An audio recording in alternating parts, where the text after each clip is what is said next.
జోలికి పోము, వీలైనంతగా నిగ్రహంగా ఉంటాం.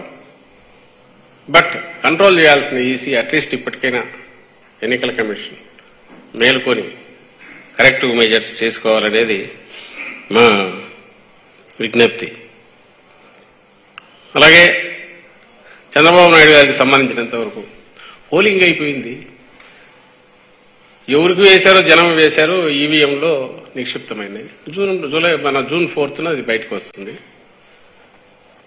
ఇప్పుడు ఆయన మళ్లీ విజృంభించి ఇంతకుముందు అంటే ఏదో ప్రభుత్వం మీద జగన్మోహన్ రెడ్డి గారి మీద ఎదురు రావాలని చెప్పి రాస్తున్నాడు. ఆయనకేం పని అసలు అదేది స్కీములకు కాకుండా కాంట్రాక్టర్లకు ఇస్తున్నారని. ఇంకా ఆ మైకం దిగలేదో మనకు అర్థం కావట్లే. కానీ జగన్మోహన్ రెడ్డి గారంటే ఆయన సంక్షేమ పథకాలు ఇదే ఈ పెచ్చ మీడియానే, ఈ చంద్రబాబు నాయుడే వాళ్ళ బిల్లులు పే చేయలే, వీళ్ళవి చేయలే, మొత్తం సంక్షేమ పథకాలు పెడుతున్నారు వాళ్ళే అంటారు. ఆ సంక్షేమ పథకాలు సరిగా పోకుండా వీళ్ళే అడ్డం పడతారు. టీడీపీ నాయకులు కానీ వాళ్ళ ప్రాక్సీలు కానీ చంద్రబాబు నాయుడు ఎంకరేజ్ చేసిన వాళ్ళు కానీ ఎన్నికలకు ముందు. ఇప్పుడు అయిపోయినాక అవి రొటీన్ వాటి దారిని అవి పోతుంటే జగన్మోహన్ రెడ్డి గారు సంక్షేమ పథకాలకు పోకుండా కాంట్రాక్టర్ల బిల్లులు ఏలకోట్లు చేస్తున్నారు, పే చేస్తున్నాడు. మళ్ళీ ఇంకొక లెటర్. ఎందుకు ఇట్లా బిహేవ్ చేస్తున్నాడో అర్థం కావట్లా. అంటే రాష్ట్రంలో ఏదో జరిగిపోతుందని ఇంప్రెషన్ క్రియేట్ చేయడం, ఈ హింసాకాండ ఇవి వాళ్లే పాల్పడి శాంతి భద్రత సమస్య వచ్చిందని చూడడం, మా పార్టీ వాళ్ళ మీద సానుభూతి పరుల మీద జగన్మోహన్ రెడ్డి గారు ఏ వర్గాలనైతే అక్కురు చేర్చుకున్నారో వాళ్ల మీద దాడులు పెంచి అభద్రతాభావం సిన్సియర్గా ఉన్న అధికారుల్లో అలాగే ప్రజల్లో బడుగు వర్గాల్లో మా పార్టీ కార్యకర్తల మీద జరిపే దాడుల ద్వారా పార్టీ కార్యకర్తలు తీసుకొచ్చి రేపు ఈ కౌంటింగ్ దీనికి ఏదైనా గ్రౌండ్ ప్రిపేర్ చేసుకుంటున్నారేమో, కుట్ర పడుతున్నారేమో నాకు అనుమానంగా ఉంది. ఒకటి డిమారలైజ్ చేయడం, 2 ఉన్న అధికారులు కూడా డిమారలైజ్ చేయడం, వైఎస్ఆర్సీపీ కార్యకర్తలు వీళ్ల మీద దాడులు పెంచి డిమారలైజ్ చేయడం, దీనికి ఎన్నికల కమిషన్లో తమ మనుషులు ఎవరున్నారో వాళ్ళను వాడుకోవడం, వాళ్ళ ద్వారా ఈ ప్రెజర్ టాక్టిక్స్ లేదా ఈ సిచ్యువేషన్ డిటరేట్ చేయడం చేస్తున్నారేమో అనేది అనుమానం వస్తుంది. ఇప్పటికైనా ముఖ్యంగా అంటే చంద్రబాబు నాయుడు గారికి మేము చెప్పి లాభం ఏంది, ఆయన కుట్రదారే ఆయన అయినప్పుడు ఎలక్షన్ కమిషన్ ఈ విషయంలో నిష్పాక్షికంగా వ్యవహరించే రకంగా కరెక్టివ్ మెజర్స్ ఇమీడియట్ తీసుకోవాలని కోరుతున్నాం. అండ్ ఎవరైనా కావాలని పొరపాటు తప్పు చేసి ఇది చేసిన అధికారులు గారి వాళ్ళు కూడా హెచ్చరిస్తున్నాం. జగన్మోహన్ రెడ్డి గారు ఆయన ఏ వర్గాల అభ్యున్నతి కోసం, సమాజ శ్రేయస్సు కోసంలో భాగంగా కోరుకోవడంలో భాగంగా వాళ్ళ సంక్షేమం కోసం పనిచేస్తూ వచ్చారు. వాళ్ళ దీవెనలన్నీ ఆయనకు లభించినాయి, అందరూ చూశారు. ఓవర్వెల్మింగ్ గా దాదాపు గత 19 ఎలక్షన్లతో పోలిస్తే 1.4%, 1.8% ఎంతో ఎక్కువ అడిషనల్. అందులో మహిళలు ఎవరినైతే తన అక్క చెల్లెమ్మల కింద జగన్మోహన్ రెడ్డి గారు ఆప్యాయంగా చూసుకున్నారో వాళ్ళకే తన పథకాల ఫలాలన్నీ అందజేశారు. తద్వారా పేద కుటుంబాలన్నీ బాగా అభివృద్ధి చెందాయి. వాళ్ళ ఓటింగ్ కూడా పెరగడం, ఇదంతా దేన్ని ఇండికేట్ చేస్తుంది? ఖచ్చితంగా జగన్మోహన్ రెడ్డి గారు పాలన మరోసారి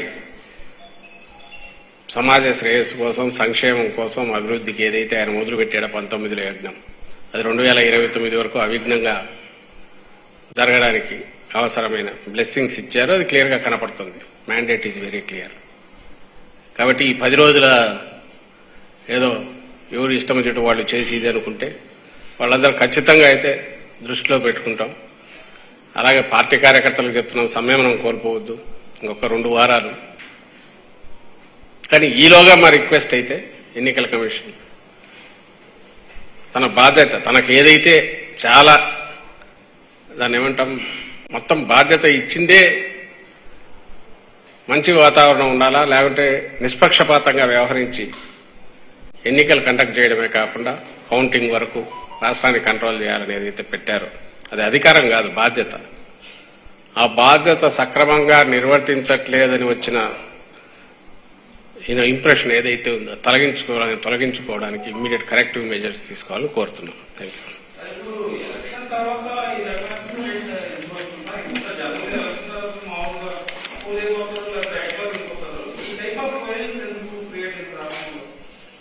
చెప్తున్నా కదా, ఈయన చంద్రబాబు నాయుడు గారికి ఆ రోగం అది పోయినట్లంగా మైకం దిగినట్ల ఒక ఇది క్రియేట్ చేసి తను క్రియేట్ చేసుకున్న దాంట్లోనే ఇంకా ఉన్నట్టున్నారు.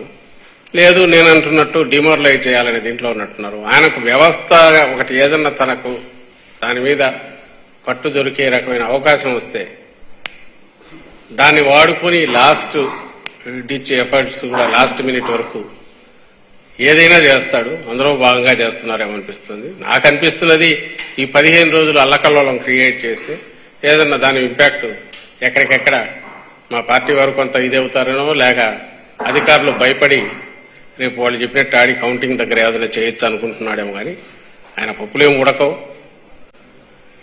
ఇది ఇంకా తన సహజమైన నేచర్ అనుకోవాలా,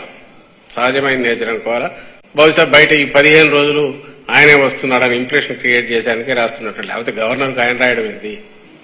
ఏది పథకాలకు కాదు కాంట్రాక్టర్లకు పే చేస్తున్నాడని అబద్దాలతో కూడినవి రాయడం ఏంది?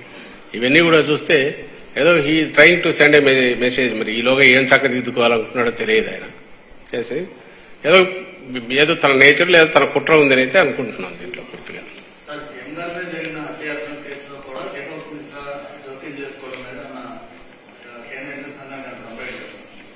ఇప్పుడు ఈరోజు పెట్టాము, ఇంతకుముందు అప్పుడే దృష్టికి తీసుకెళ్లారు.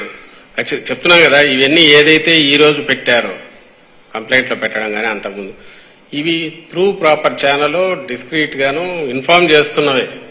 ఎందుకంటే ఎన్నికల కమిషను మనమే తెచ్చుకున్న రెఫరీ లేదా మనం తెచ్చుకున్న న్యూట్రల్ లేదా రాజ్యాంగబద్ధంగా ఉన్న న్యూట్రల్ బాడీ దాన్ని మనమే రెస్పెక్ట్ ఇవ్వకపోతే, ఎన్నికలు సజావుగా జరగకపోతే నష్టపోయేది మేమే. కాబట్టి పూర్తి రెస్పెక్ట్తో ఏ డెసిషన్లు తీసుకున్నా పల్లెత్తు మాట అనకుండా గౌరవిస్తూ వచ్చాం. But at the same time ఇలాంటివి అయితే దృష్టికి తీసుకెళ్తున్నాం. ఆయన ఎలక్షన్ పోలీస్ అబ్జర్వర్ దృష్టికి వెళ్ళాం, ఎలక్షన్ కమిషన్ దృష్టికి తీసుకెళ్ళాం. అయ్యా ఇది కరెక్ట్ కాదు, ఇట్లా చూస్తున్నారు. ఎక్కడైనా తప్పు జరిగితే దాన్ని కరెక్ట్ చేయడము, లేదంటే జోక్యం చేసుకోవడము, దట్టు పూర్తి ప్రాపర్ ఎంక్వైరీ చేసేది జరగాలి. కానీ అసలు ఏది లేకుండానే నువ్వే తప్పు చేసే వాళ్ళను ప్రోత్సహించడము, లేకుంటే అలాంటి ఆ వాతావరణం క్రియేట్ చేయడము అనేది కరెక్ట్ కాదు అనేది చెప్తూనే వచ్చాం. సో ఇప్పుడు మరీ మితిమీరిపోతున్నాయి. అందువల్లే ఈరోజు ఓపెన్గానే వాళ్లకు సబ్మిట్ చేశాం. ఇప్పటికైనా తీసుకోమని ఇప్పుడు కూడా అప్పీల్ చేస్తున్నాం.